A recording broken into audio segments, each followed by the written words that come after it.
أفلا يتدبرون القرآن.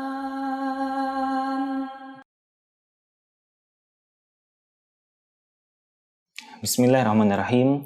Assalamualaikum warahmatullahi wabarakatuh. Hamdan wa syukran lillahi ta'ala ma ba'du. Ikhwah fillah yang dirahmati oleh Allah subhanahu wa ta'ala. Insyaallah akan kita lanjutkan materi kita pada hukum nun sukun dan tanwin, yang pada saat ini kita sudah masuk pada pembahasan hukum iqlab. Apa itu iqlab? Secara bahasa adalah membalikan. Sedangkan secara istilah adalah apabila nun sukun atau tanwin bertemu dengan huruf iqlab yang di sini adalah huruf ba, maka nun sukun atau tanwinnya dirubah menjadi huruf mim. Bapak dan Ibu, di sini ada dua perbedaan cara membaca. Pendapat yang pertama adalah dengan cara benar-benar merapatkan bibir, yakni bibir atas dan bibir bawah, dengan tidak memberikan ruang, sehingga yang diucapkan benar-benar adalah huruf mim sempurna. Contoh, mim ba'di. Atau, pendapat yang kedua adalah dengan merapatkan bibir atas dan bibir bawah, namun tetap memberikan ruang sedikit, celah sedikit, sehingga seolah-olah satu lembar kertas masih bisa diselipkan di antara bibir atas dan bibir bawah. Sehingga cara membacanya seperti ini. Min ba'di. Ya, itu adalah contoh dari dua pendapat. Maka kami menyarankan agar kita harus menemui ustadz atau ustazah yang berkompeten dan meminta nasihat dari beliau, apa yang beliau pakai dan apa yang beliau ajarkan. Disitulah harus kita mengikuti beliau. Di sini kami menggunakan pendapat yang pertama, yakni dengan merapatkan kedua bibir sehingga memang bunyinya menjadi huruf mim. Maka contoh-contoh yang diberikan adalah dengan merapatkan kedua bibir tersebut. Beberapa contohnya ada pada surah Al-Humazah pada ayat yang keempat pada kalimat kalla layumbadanna fil hutamah. Perhatikan pada kalimat layumbadanna fil hutamah. Di situ ada huruf nun, sukun atau tanwin bertemu dengan huruf ba. Maka masuklah hukum yang namanya iqlab. Biasanya pada mushaf diberikan tanda mim kecil di atas huruf nun. Ini juga sebagai tanda bahwa apabila nun sukun atau tanwin bertemu dengan huruf ba, maka nunnya berubah menjadi huruf mim. Ingat, harus juga disertai dengan dengungan. Contoh yang kurang tepat adalah dengan tidak mendengungkannya. Kalla layumbadanna fil hutamah. Harusnya kalla layumbadanna fil hutamah. Atau dengan tetap membaca huruf nun yang terdengar jelas.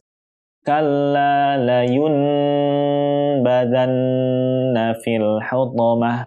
Ini juga merupakan sebuah kesalahan.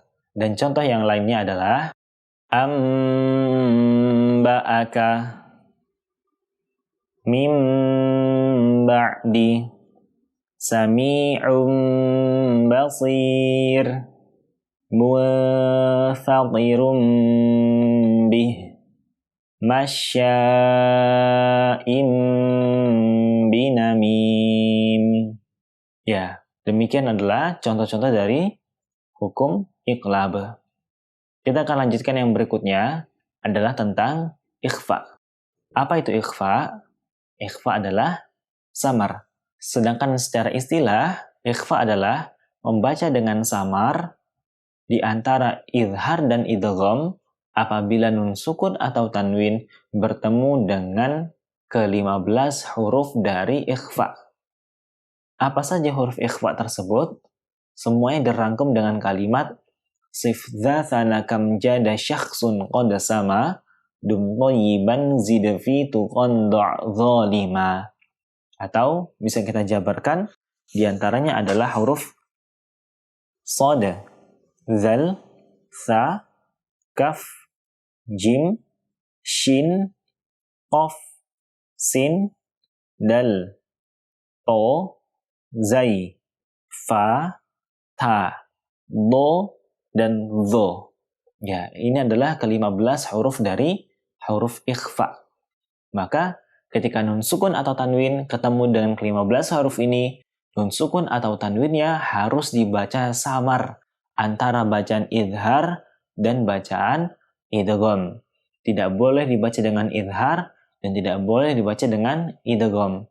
Contoh yang pertama adalah pada surah Al-Ghasyiyah pada ayat yang ke-6. Pada kalimat laisa lahum ta'amun illa min dhari'. Perhatikan pada kalimat min dhari'. Di situ terdapat huruf nun sukun dan huruf do. Ada nun sukun dan huruf ikhfa. Maka di sini masuk dalam bacaan ikhfa. Lalu bagaimana sih posisi lidah ketika membaca bacaan ikhfa di sini?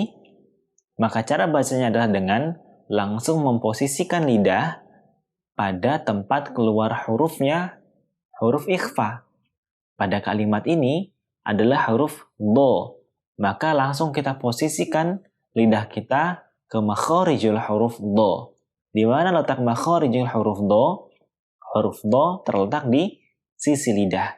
Maka langsung lidahnya diposisikan kepada huruf do tersebut. Sehingga suara yang dikeluarkan adalah seperti ini. Mil dhari'. Mil dhari'. Kenapa suaranya menjadi berat?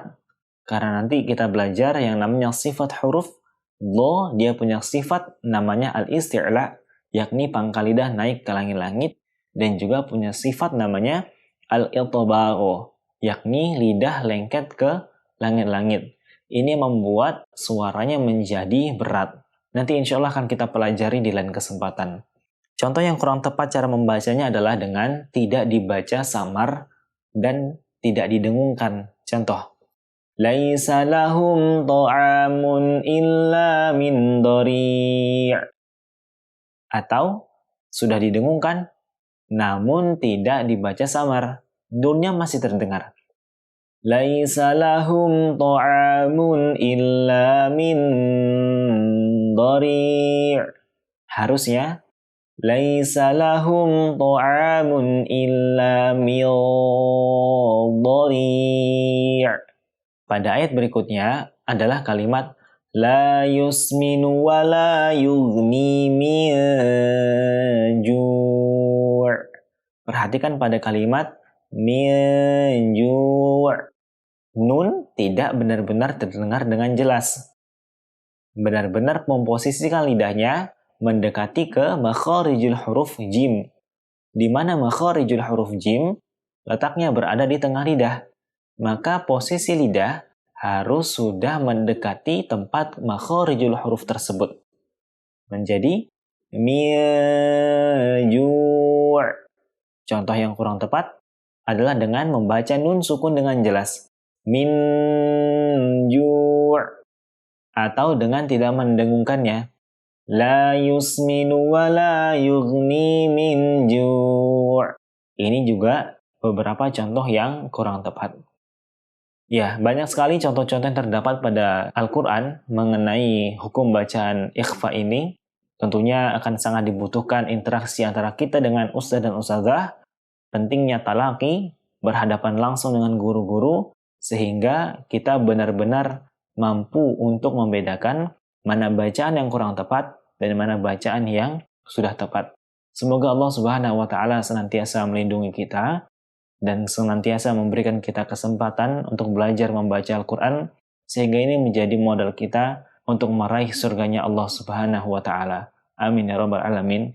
Mungkin ini yang bisa kami sampaikan. Kurang lebihnya mohon dimaafkan. Wabillahi taufiq wa hidayah. Assalamualaikum warahmatullahi wabarakatuh.